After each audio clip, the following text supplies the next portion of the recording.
lo leemos cada año, pero debería de ser algo muy importante en nuestra vida. Amén. Gabina, pónganos Juan 12 del 12 al 15 y dice la palabra del Señor así, dice del 12.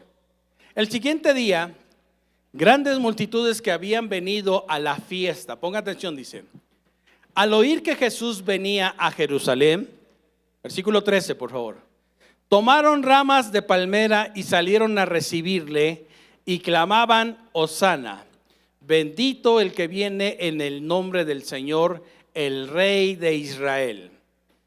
Y halló Jesús un asnillo y montó sobre él, como está escrito: no temas, hija de Sión, he aquí tu rey viene montado sobre un pollino, ¿qué?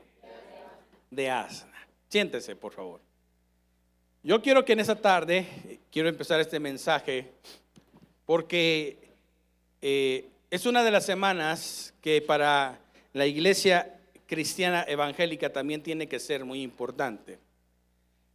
Hay veces que nosotros tenemos que darnos cuenta de que la vida cristiana es en todos los sentidos de querer solamente hacer algo, agradar a Dios, pero de reconocer algo, que tenemos un rey que nos manda, que tenemos un soberano que gobierna nuestra vida, y que muchas veces nosotros, por más que hagas en tus propias fuerzas, te quieras en un momento dado querer justificar por ti, no lo vas a lograr, ¿sí? Entonces yo quiero que en esta tarde veamos una de las imágenes que hace algunas décadas conmocionó al mundo cristiano. En la década de los 70, al finales de los 70 más bien, para empezar los 80, había un grande predicador. Su nombre era Jimmy Swaggart. Pásenme la imagen, por favor. Y este hombre llenaba estadios en los Estados Unidos y hacía que en un momento dado, por favor, la imagen que te pedí, David. Esta persona tenía un mensaje de salvación y hablaba acerca de lo que el Señor tenía y hacía. Dios lo usaba de una forma poderosa. Y cuando nosotros vemos personas así, Dios hace cosas maravillosas y Dios hace cosas grandes. Esta imagen ya es un poco vieja, así es, porque no estábamos con los píxeles o con la calidad de fotos que ahora tenemos. Pero este pastor públicamente tuvo que haber pedido perdón. Le había fallado primeramente a Dios y había tenido un tropiezo en su vida.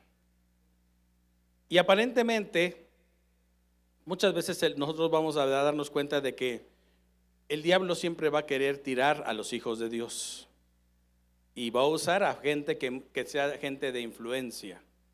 Cuando esto pasó, mucha gente dejó el cristianismo. Y dejó el cristianismo porque entonces su mirada no estaba en Cristo, estaba en un hermano que se llamaba Jimmy Swaggart.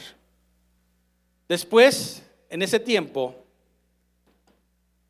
pasó unos años cuando un joven tuvo una oportunidad de predicar en una de las arenas de Los Ángeles. Pásenme la otra, por favor. Y este hermano, ayúdenme en cabina, por favor. El año pasado se fue a la presencia del Señor. Algunos a lo mejor sí saben quién es. El mundo cristiano deberíamos de conocer quién es. Su nombre era Billy Graham. Billy Graham. Hoy su hijo es el que predica la palabra del Señor. Pero un día le hicieron una pregunta a Billy Graham y le dijeron a Billy Graham que qué pensaba de Jimmy Swaggart cuando ya empezó a ser famoso.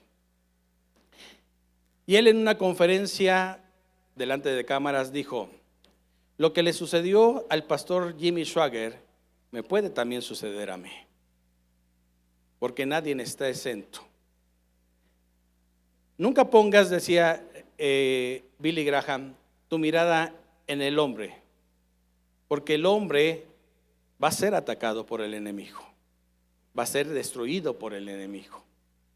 Y cuando tu fundamento es una persona, entonces se te va a derrumbar tu fundamento. Pero si tu mirada está en Cristo Jesús, Él no te va a fallar. Él va a seguir usando la vida de otras personas, Él va a seguir usando la vida de otros grandes líderes. Con el tiempo, su hijo, el que ahora predica, Franklin Graham, se quiso rebelar. Anduvo con un grupo de motociclistas, de esos que traen sus Harley Davidson, y ahora hasta incluso tiene un libro acerca de eso. Habla de su experiencia. No llegó a un grado que dijeran, ay, qué escándalos hizo, no. Pero después supo que Dios tenía un llamado muy especial para su vida de él. Y hoy anda predicando la palabra del Señor, llevando la palabra del Señor lo mismo que hizo su papá. ¿Sí? Pero ¿a qué voy con esto? Nosotros nos podemos dar cuenta de que aquí habemos personas que le seguimos fallando al Señor. Pero tenemos que entender algo que es muy esencial en la vida y que tenemos que aprenderla a vivir, y se llama gracia. ¿Cómo se llama? ¿Cómo se llama? Gracia. La gracia, así es, muy sencillo de entender, es caerle bien a alguien. Es caerle bien a alguien. Cuando tú conoces a alguien que te cae bien, aunque le veas sus errores, te sigue cayendo bien. Así de sencillo. Y le puedes encontrar muchos errores, pero esa persona, si te cae bien, ¿sí?, esos errores pasan a un plano, ¿qué? Segundo plano. Y por eso nosotros podemos darnos cuenta en esta tarde qué es lo que vamos a celebrar. Y nosotros vamos a celebrar al que un día, en la forma más humilde, tomó un pollino, un asnito, se montó en él y entró triunfante. Ese se llama la entrada triunfante a la ciudad de Jerusalén.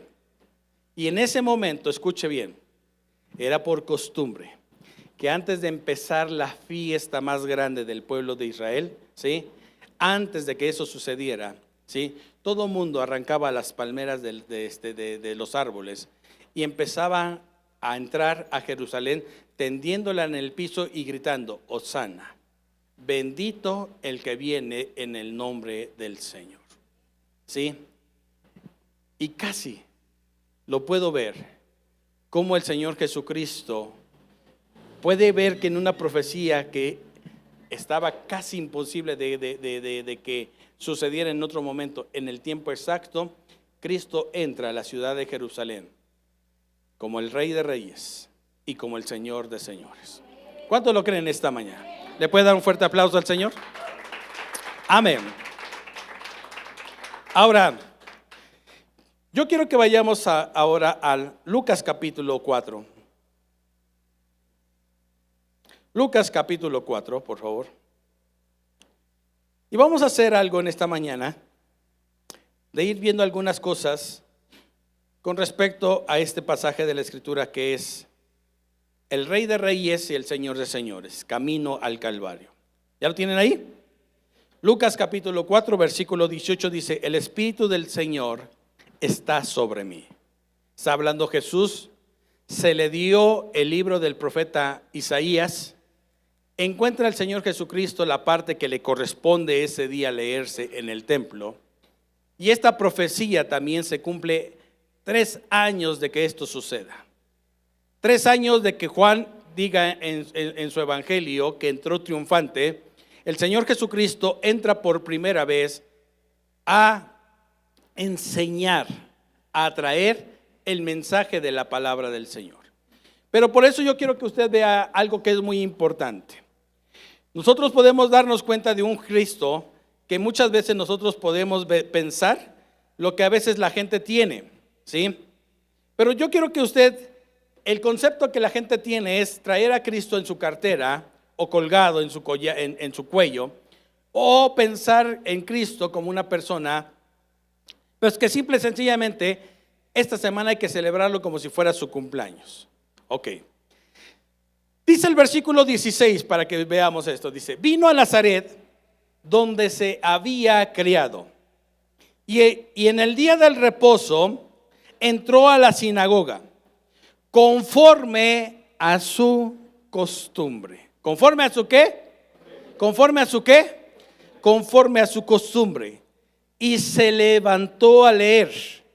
Y se le dio el libro del profeta Isaías, y habiendo abierto el libro, halló el lugar donde estaba escrito: el Espíritu del Señor está sobre mí, por cuanto me ha ungido para dar buenas nuevas a los pobres.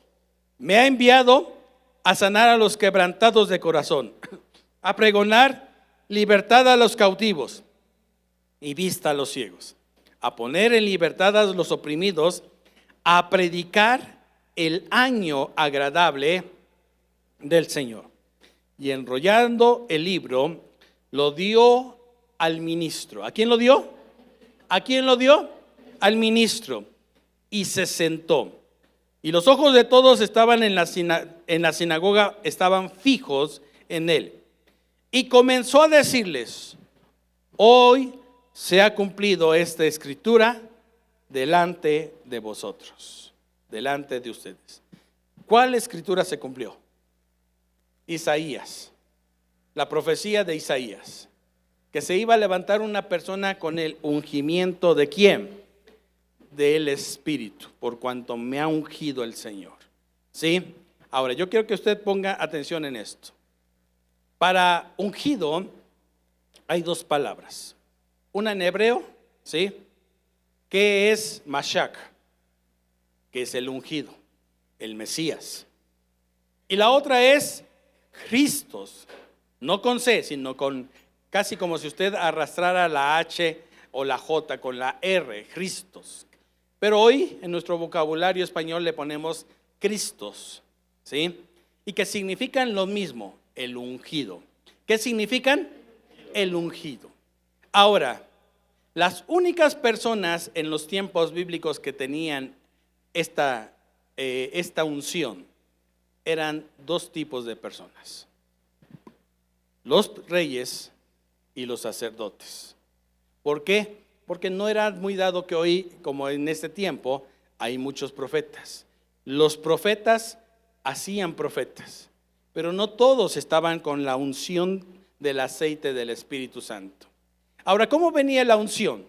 Nosotros vamos a encontrar, por ejemplo, en Primera de Samuel, en el capítulo 14, 13 de Primera de Samuel, que después de que Saúl falla delante del Señor, le dice el Señor, le dice Dios a Samuel: llena tu aceite, tu cuerno ¿de qué?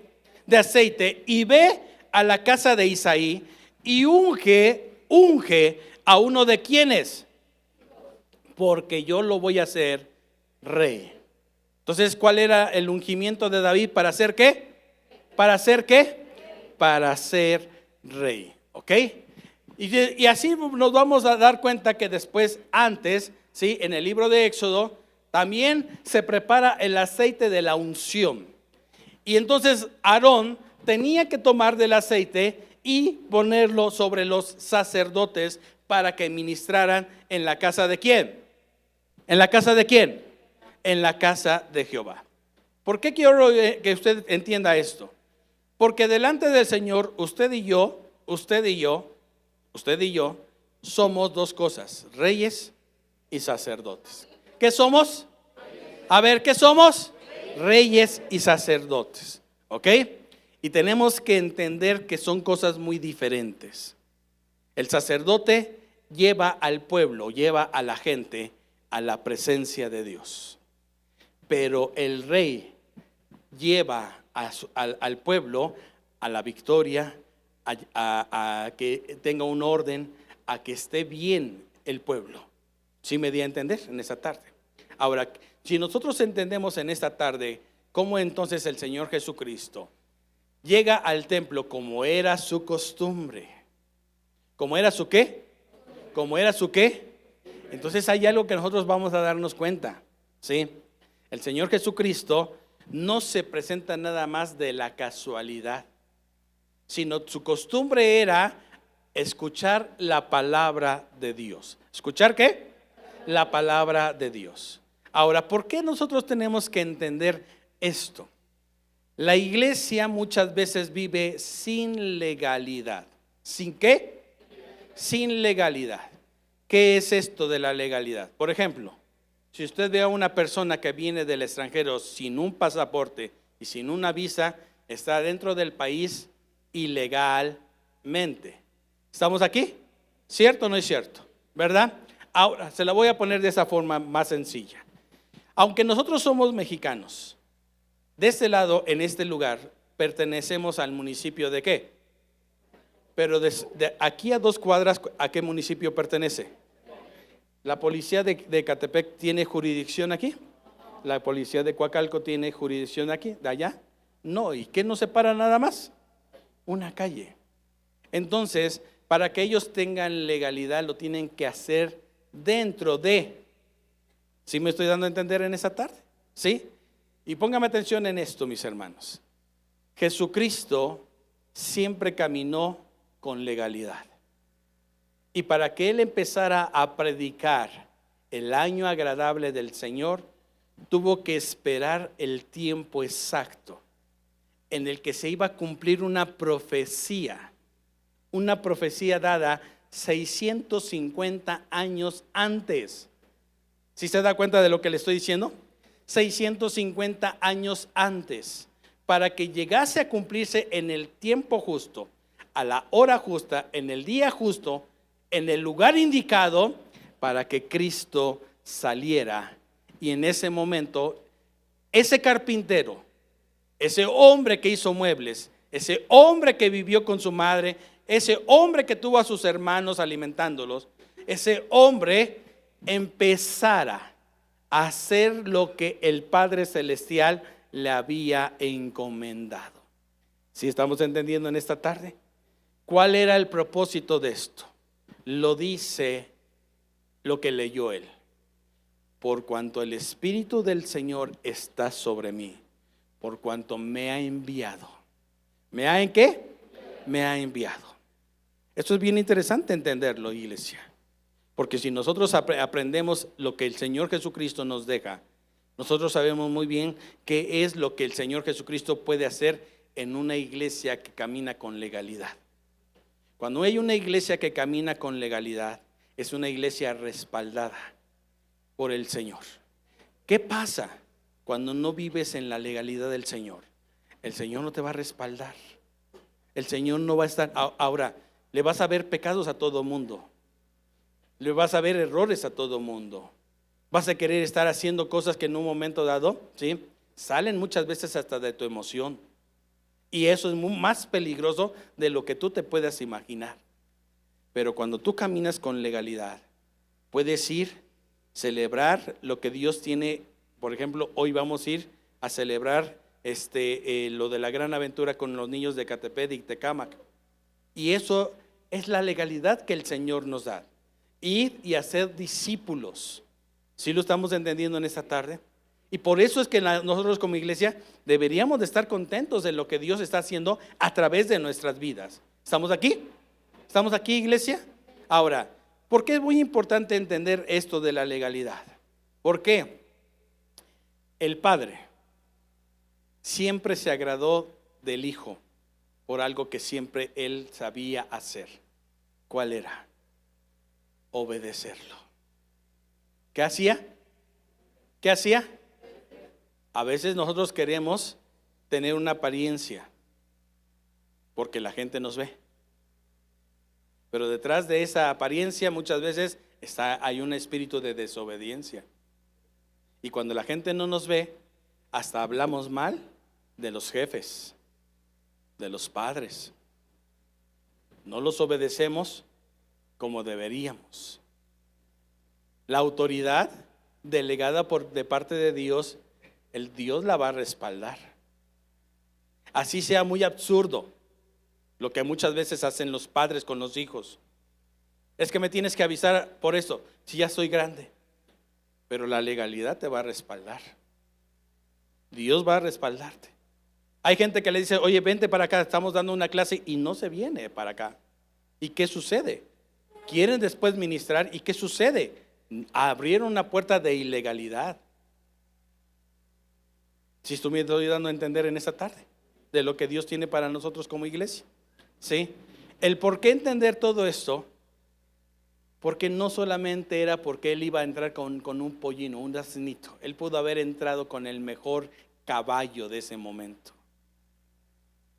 Pero la persona que caminó con legalidad y que nos abrió las bendiciones más grandes que tú puedes tener, lo hizo siempre obedeciendo al Padre Celestial. Siempre, mis hermanos. ¿Estamos aquí en esta tarde, mis hermanos? Ok. Ahora, yo quiero que entendamos esto, mis hermanos. Dice la palabra del Señor, versículo 18: el Espíritu del Señor está sobre mí, por cuanto me ha ungido, primeramente dice, para dar buenas nuevas a quienes, a los pobres. Mateo capítulo 6. Mateo 6, por favor. No es cierto, perdón, discúlpeme. Mateo capítulo 5.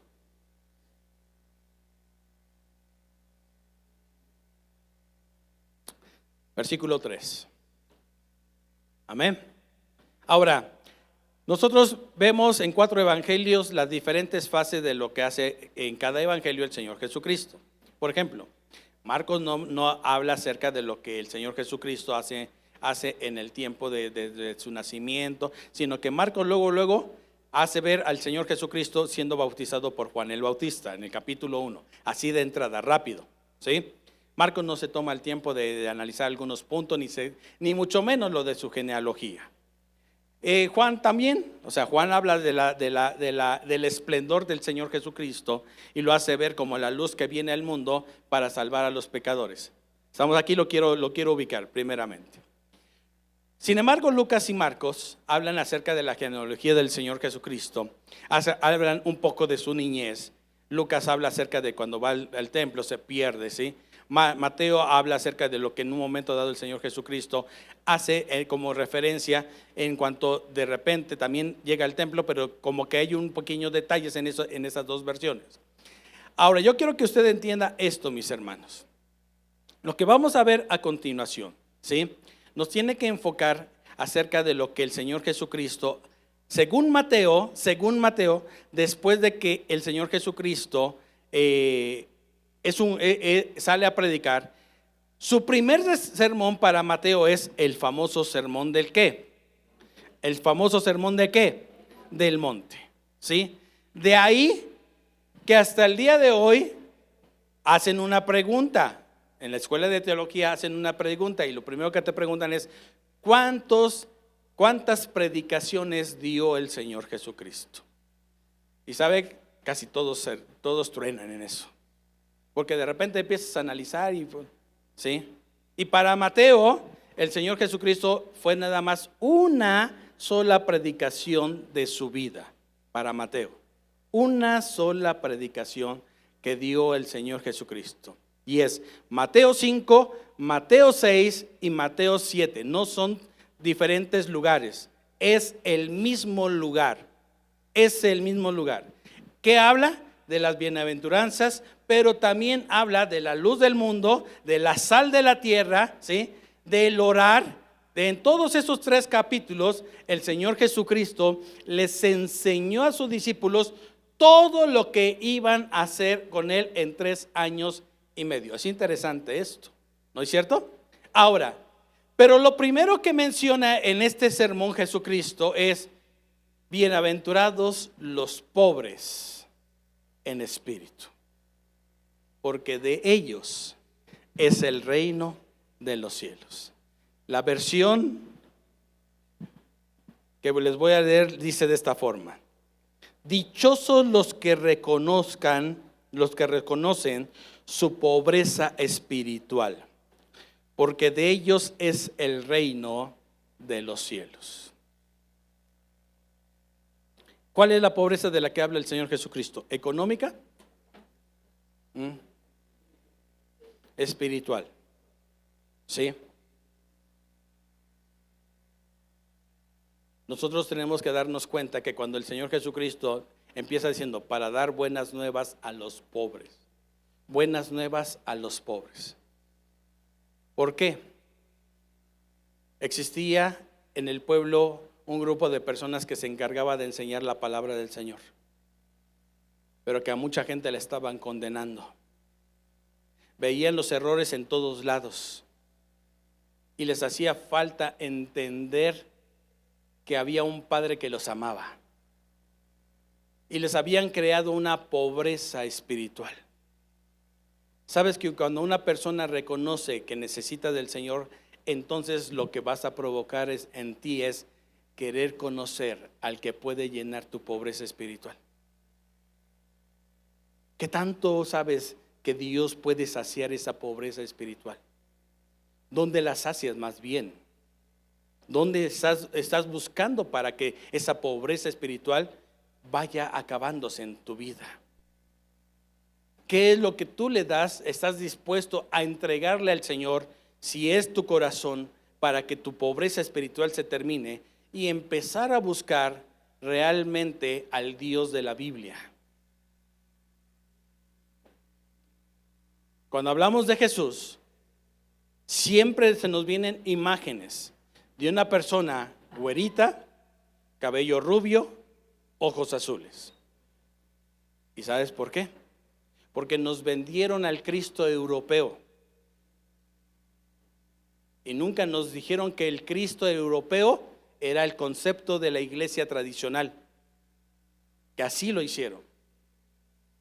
Pero el Señor Jesucristo tenía todos los rasgos de ser una persona nativa de Judea.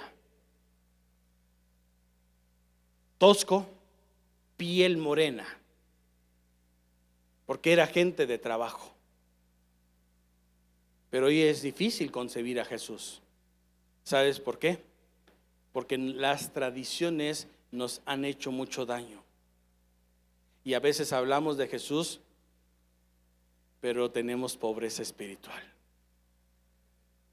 Tenemos pobreza espiritual, mis hermanos. Pablo lo entendió muy bien. Y Pablo por eso en un momento dado escribe una de las mejores cartas hablando al concepto del poder de la persona que está detrás de esto. Primera de Corintios, por favor.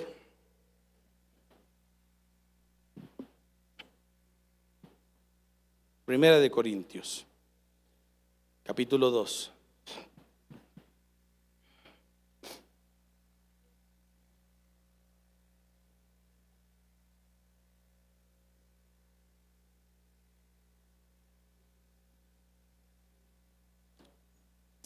Primera de Corintios, espérenme tantito porque me equivoqué.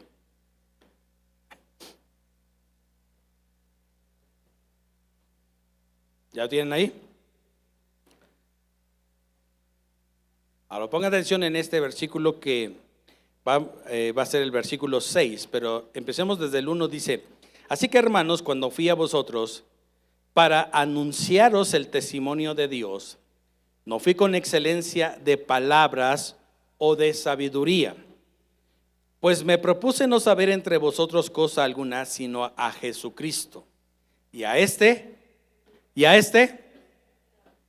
estuve entre vosotros con debilidad y mucho temor y temblor. No quiere decir que tenía frío, o sea, estaba en medio de una de personas bien preparadas, Pablo, para que lo entiendas.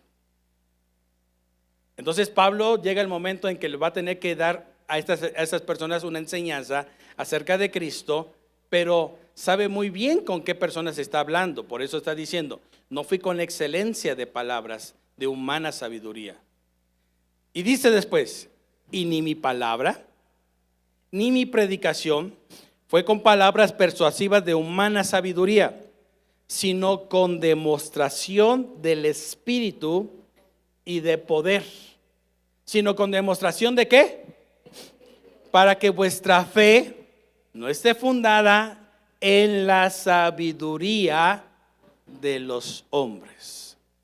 ¿Sabe qué tiene que ver esto con los bienaventurados, los pobres de espíritu?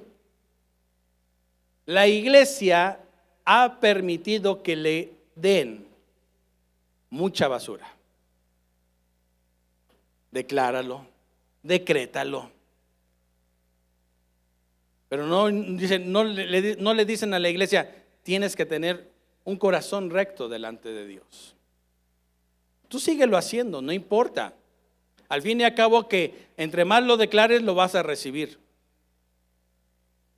La filosofía humana fue eso. Hay gente que se atreve a dar cursos de decir, sí, vas a sacar al campeón que está dentro de ti. Pero no estamos entendiendo realmente lo que Pablo estaba diciendo aquí. No me propuse saber otra cosa sino a Jesucristo y a este crucificado. Ahora, ponga atención en eso, dice, para que vuestra fe no esté fundada en la sabiduría de los hombres, sino en el poder. ¿De qué poder habla?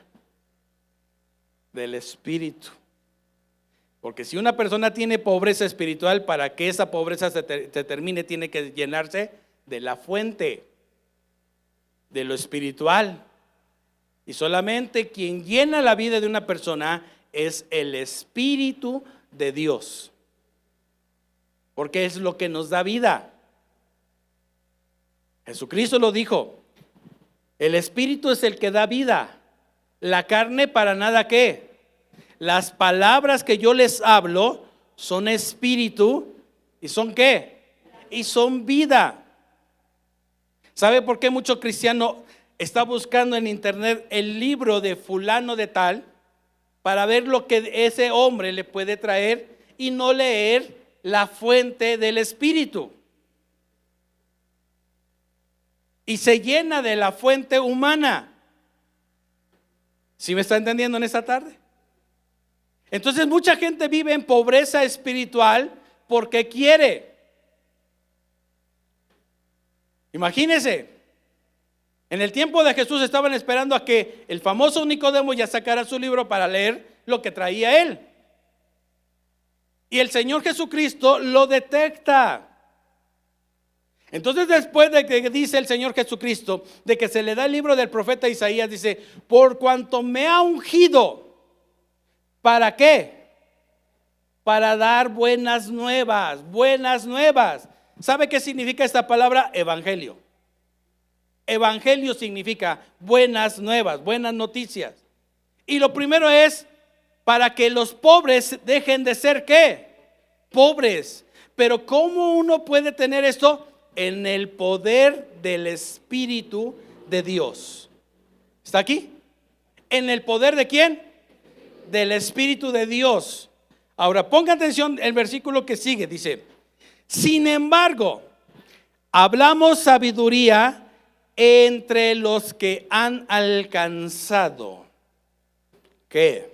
Madurez. Madurez. Entre los que han alcanzado ¿qué? Madurez. ¿Sabe por qué empecé con el testimonio de estos hermanos? ¿Sí? A lo mejor Billy Graham nunca hubiera sido conocido si el otro pastor no hubiera cometido un error. Él hubiera seguido predicando. Él estuviera en su congregación. Jimmy Swaggart a lo mejor hubiera seguido siendo famoso. Pero cuando llega el momento en que de repente nos llega la fama, ¿sabe qué le sucede a una persona que le llega la fama y que no está bien cimentado, que no ha alcanzado la madurez? El diablo lo infla y lo hace presa. ¿Lo hace qué dice? ¿Lo hace qué? ¿Cree que lo estoy inventando? Esto le dice Pablo a Timoteo, no un neófito, para que no se envanezca y sea lazo del diablo. Es que si es un siervo de Dios, ¿por qué cayó en adulterio? Porque se infló, porque le llegó el ego. El Señor Jesucristo necesitaba tener legalidad para salir en el poder del Espíritu Santo a hablarle a este tipo de personas. Si no, su misión iba a ser un fracaso. Él iba a fracasar si no sale con una legalidad que viene del Padre. Ahora, el Señor Jesucristo nunca dijo primeramente, yo ya soy hijo de Dios, yo sé que soy hijo de Dios, me vale lo que digan ellos. No, esperó a que el ministro le diera el libro. ¿Sí lo está entendiendo en esta tarde? Hay gente que son no le toma importancia. Yo conocí a una persona que no era pastor y les pedía las ofrendas y los diezmos a la gente detrás de su pastor, sin vergüenza.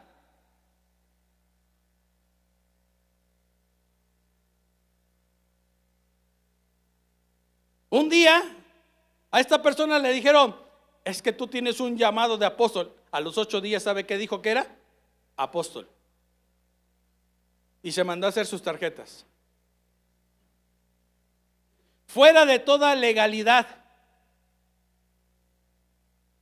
Cristo se pudo haber brincado a que llegara el ministro y le pusiera el lugar donde se iba a enseñar ese día. ¿Sabes por qué cambió muchas vidas Cristo? Porque tenía legalidad. Tenía legalidad.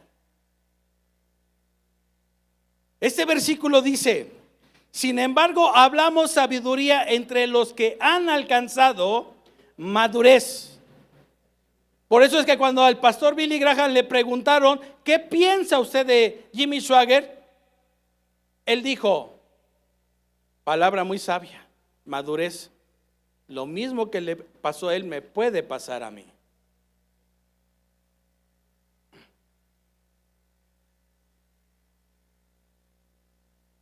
Ay, es que el otro día vi a la hermanita. ¿Y qué estaba haciendo? Se estaba echando una chela.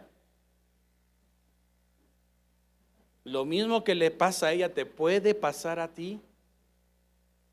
Y a lo mejor tú no terminas con una, tú terminas borracho. ¿Sí estamos entendiendo en esta tarde eso? Sin embargo, hablamos sabiduría entre los que han alcanzado madurez, y sabiduría no de este siglo, ni de los príncipes de este siglo que perecen, mas hablamos sabiduría de Dios en misterio, la sabiduría oculta, la cual Dios predestinó antes de los siglos para nuestra gloria, la que ninguno de los príncipes de este siglo conoció, porque si la hubieran conocido, nunca habrían crucificado al Señor de la gloria. Antes bien, como está escrito, cosas que ojo no vio, ni oído oyó, ni han subido en corazón de hombre, son las que Dios ha preparado para los que le aman. Bueno, la hermana Mari lo tomó. Qué bueno, hermana. Son las que Dios ha preparado para ¿quiénes? ¿Para quiénes? ¿Para quiénes? Yo pensé que usted amaba a Dios. ¿Usted ama a Dios? Amén. Bueno. Isaías capítulo 53. Este es uno de los textos que más me gusta. Isaías capítulo 53.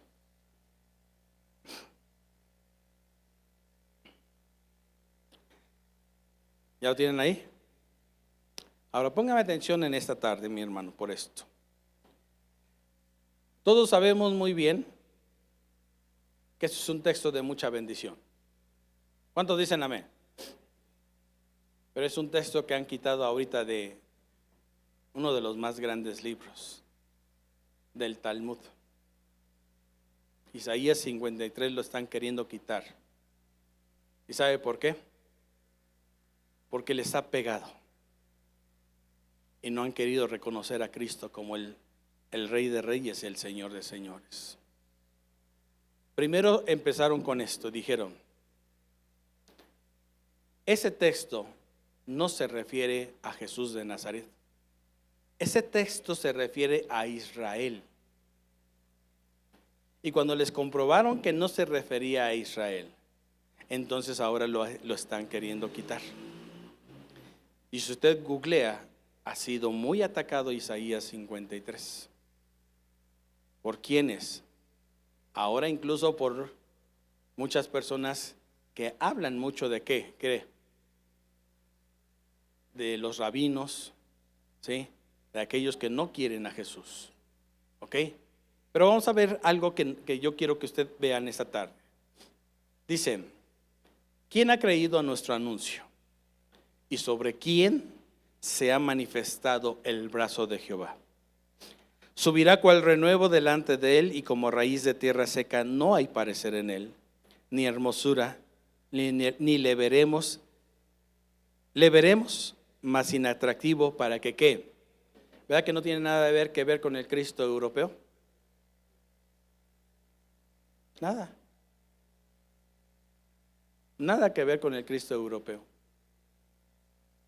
Despreciado y desechado entre los hombres, varón singular, varón de dolores, experimentado en quebranto, y como que escondimos de él el rostro, fue menospreciado y no lo estimamos. Cuando les dijeron este versículo 3, y les dijeron, esto solamente hubo una persona quien lo llevó. Para su tiempo no lo querían, no lo estimaban. Siempre estuvo en su mente el quererlo matar. Versículo 4. Mas él, ciertamente llevó él nuestras enfermedades. ¿Encaja con Israel?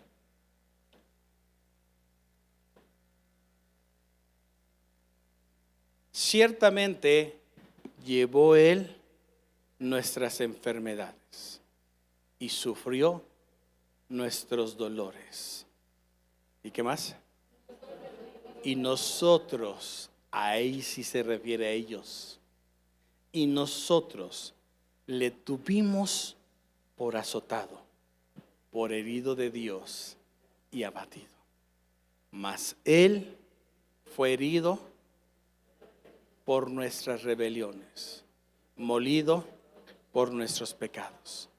El castigo de nuestra paz fue sobre él, y por su llaga fuimos nosotros curados.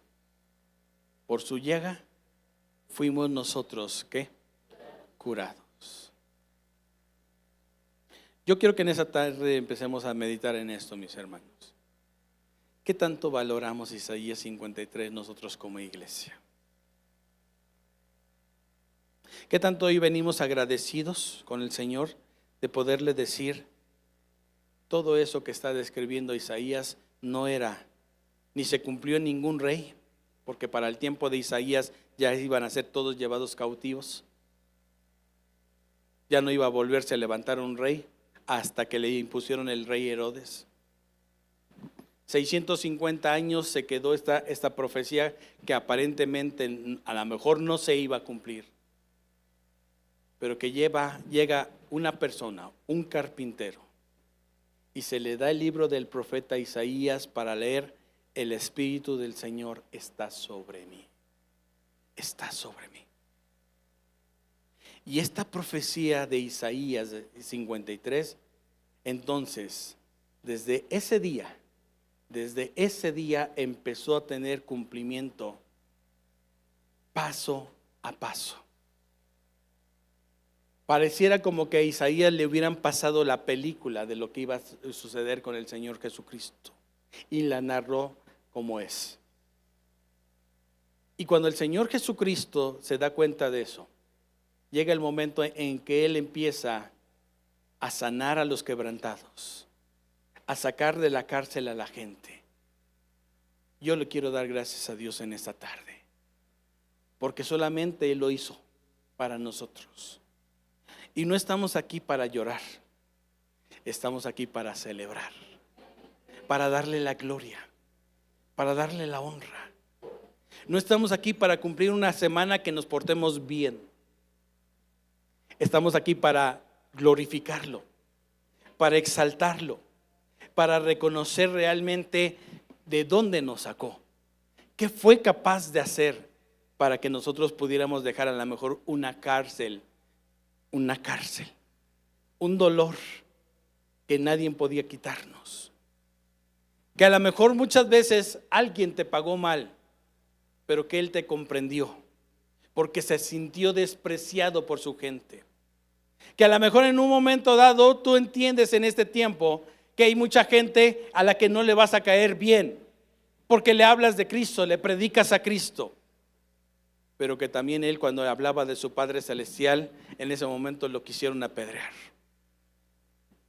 Y así cuando nosotros vemos esta parte en la palabra del Señor, entonces nosotros sí podemos tomar como iglesia y decir lo que Juan 12:12 decía: y subiéndose y entrando en Jerusalén, la gente empezó a correr, tomando palmeras y poniéndolas a los pies, y empezaron a gritar: Hosana, bendito el que viene en el nombre de ¿quién? Del Señor. Bendito el que viene en el nombre del Señor. Ahora yo le hago esta pregunta como iglesia: ¿qué celebramos en Semana Santa? ¿Que nos dieron una semana de vacaciones o una semana y media de vacaciones? Que ya no sabemos, ya se nos queman las habas por irnos a Acapulco. ¿Qué es lo que celebramos? Celebramos al Rey de Reyes y al Señor de Señores. Él es nuestro Rey. ¿Por qué? Porque era la última semana de vida. La última semana de vida, camino al Calvario. Cristo muere miércoles, mis hermanos. Resucita el primer día de la semana. Ahora, pastor, si entonces murió miércoles, ¿por qué lo hacemos hasta el jueves? Porque ya el miércoles muchos todavía están trabajando. El jueves aquí nos vamos a ver 5 de la tarde. El jueves voy a hablar los beneficios que trajo la crucifixión de Cristo. ¿A las 5 dijimos? 6, correcto. Bueno, pero llegue a las 5 para que no se pierda. Ahora, yo quiero terminar con esto, mis hermanos. Imagínense al Señor Jesús viendo cómo sus discípulos lo acompañaron durante 3 años, entrar a Jerusalén. Pero en lo más profundo saber lo que le espera a la mitad de la semana. Él ya lo sabía. Él ya lo sabía. Les decía a sus discípulos: sepan que el Hijo del Hombre será entregado en las manos de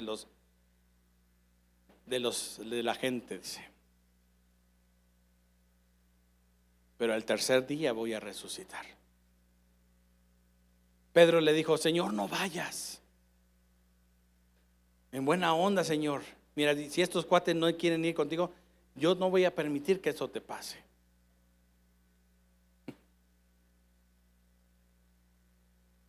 Ese mismo día, en la noche, Pedro se estaba escondiendo hasta de una criada. Porque la criada dijo: no, yo sí te vi con él. Tú hablas como él. Te pareces ya un poquito a él. No se trata de que se tome la Santa Cena, de que hablemos de las 7 palabras, porque yo no voy a hablar de las 7 palabras. Voy a hablar de los beneficios que tuvimos, que Cristo hubiera ido a la cruz del Calvario. Traiga a alguien nuevo para que escuche la palabra de Dios. Dígales que Cristo puede cambiar la vida de la gente. Pero si nosotros tenemos como iglesia siempre estar presentes de esto: Hosana, bendito el que viene en el nombre del Señor, el que nos trajo sanidad, salvación, el que caminó con legalidad, el que supo obedecer a su Padre, el que dijo: no, ese cuate no enseña bien, a mí me deberían dar chance de predicar. Eso no fue lo que hizo el Señor Jesucristo. Caminó siempre agradando al Padre Celestial. Y hoy nosotros estamos en un tiempo que podemos entender que no es para que nos portemos bien, porque cuando tú le agradas a Él, te portas bien porque te portas bien. No es porque, es que me van a ver. Les vamos a fallar al único que no le fallamos. Más bien, el único que no nos falla es Dios. Amén. Póngase de pie en esta tarde. Súbanse. Por eso yo quiero que en esa tarde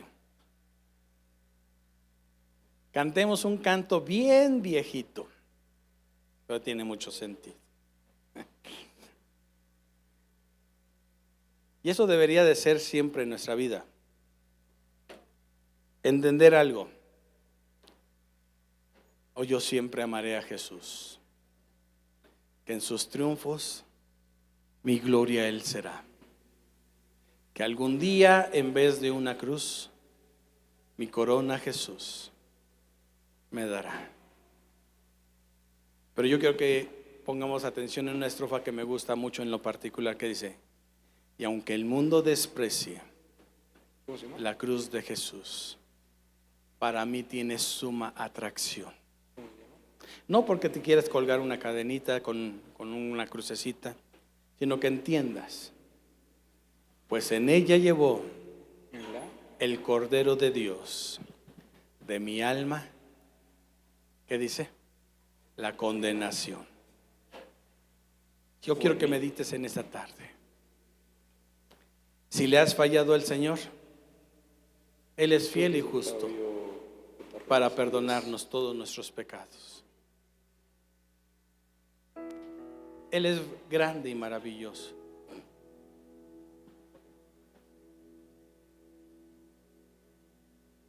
¿Qué? ¿Me alcanza? Cierre sus ojos un momento en esta tarde. Vamos a alabar el nombre del Señor. Vamos a exaltarlo en esta tarde. ¿Lo quiere adorar? En el monte